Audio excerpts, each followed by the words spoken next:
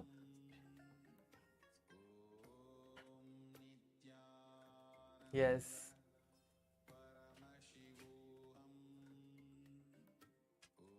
Now the image is being projected. You can see that this was the image that was projected to you all. These are the two words that was revealed, that was projected to you. So now you can go ahead and share what you saw in your third eye, what was projected. You can share that as well in the Zoom chat and in the social media. Please go ahead and share your experiences. With this, we come to the end of today's power manifestation. Please continue sharing. We'll finish with the Purna Mantra. So the words were story and final. You can see that. These were the two words. So if you saw that right, that's great. And even if you feel that you did not see, you are going to be manifesting the powers in the upcoming days of the program. So do not worry about it. Make sure to sit during the darshan every day and establish yourself into the space of oneness and power manifestation. Let us now finish with the Purna Mantra for this session. Om Purnamada Purnamidam Purnat Purnamudachyate Purnasya Purnamadaya Purnamevavashishyate. Om Shanti Shanti Shanti Hari Om Tat Sat Sarvam Bhagavat Shri Nithyananda Paramashiva Padukarpanamastu. Om Nithyanandam.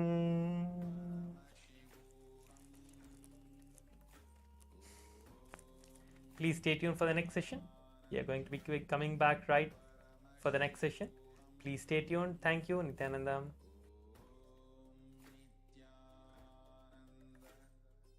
Paramashivoham.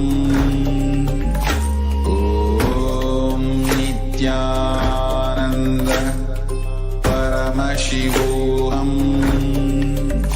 Om Nithyananda Paramashivoham. Om Nithyananda Paramashivoham. Om Nithyananda Paramashivoham. Om Nithyananda Paramashivoham. Om Nithyananda Paramashivoham. Om Nithyananda Paramashivoham. Om Nithyananda Paramashivoham. Om Nithyananda Paramashivoham. Om Nithyananda Paramashivoham. Om Nithyananda Paramashivoham. Om Nithyananda